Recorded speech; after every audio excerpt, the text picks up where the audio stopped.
Hey guys, Lewis here. Welcome back to another episode of Nerd Effect.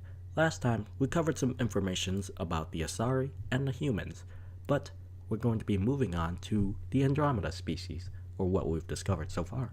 The Andromeda galaxy is home to many new intelligent species and other forms of life, some of which we just encountered.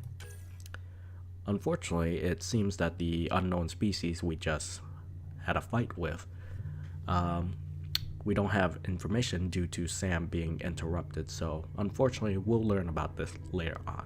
Let's move on to some of the flora and fauna then.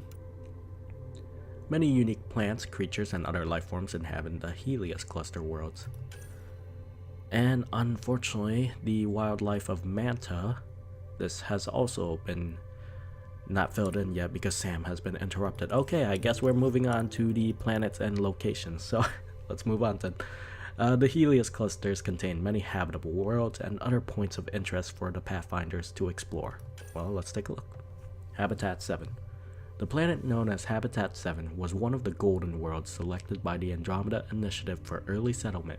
Signs pointed to a lush, biologically diverse tropical region that could easily support an outpost.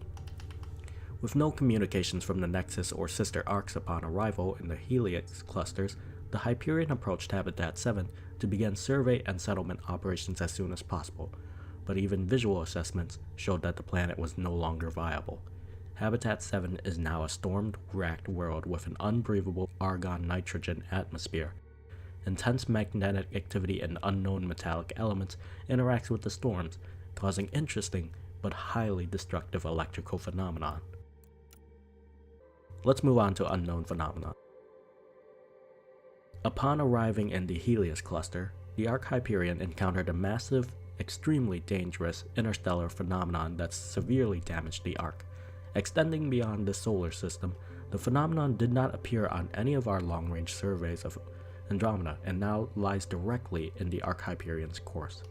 It is too early to have clear understanding of this phenomenon, which appears to be an energetic cloud of dense debris with bizarre properties.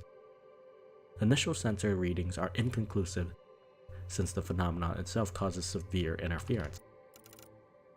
As to speculate, I suggested on a preliminary evidence that it may be dark energy phenomenon, despite inconsistencies with our current understanding of dark energy or dark fluid theory. A more disquieting possibility is that this energy cloud exhibits properties so unknown to current physics that our sensors are unable to report accurately. Investigations are continuing. I still think that this dark energy is taking the form of a giant space seaweed tree. Let's learn a little more about the Andromeda galaxy. Located 2.5 million light years from the Milky Way, the Andromeda galaxy is the largest galaxy in the local group. Also categorized as M31, Andromeda is a spiral galaxy roughly 220,000 light years in diameter, containing approximately 1 trillion stars, compared to the Milky Way's 300 billion. The Helios cluster is a large star cluster located on the galaxy's outer fringe. Andromeda has roughly 14 satellite galaxies which orbit the galactic disk.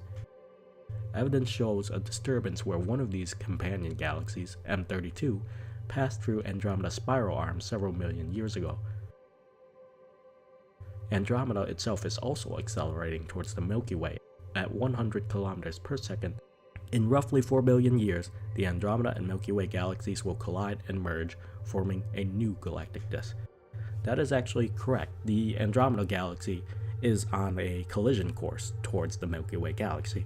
Obviously, we won't be around to see it, but it is a fascinating thought to entertain as how these new galaxies are formed upon collision. Well, this episode of Nerd Effect is slightly shorter, but I suppose it will have to do for now, as that is the information we have learned from the Andromeda species thus far, which is very little since Sam is offline, and a little bit of overview on some of the planets and locations we've been to thus far in the Helios cluster.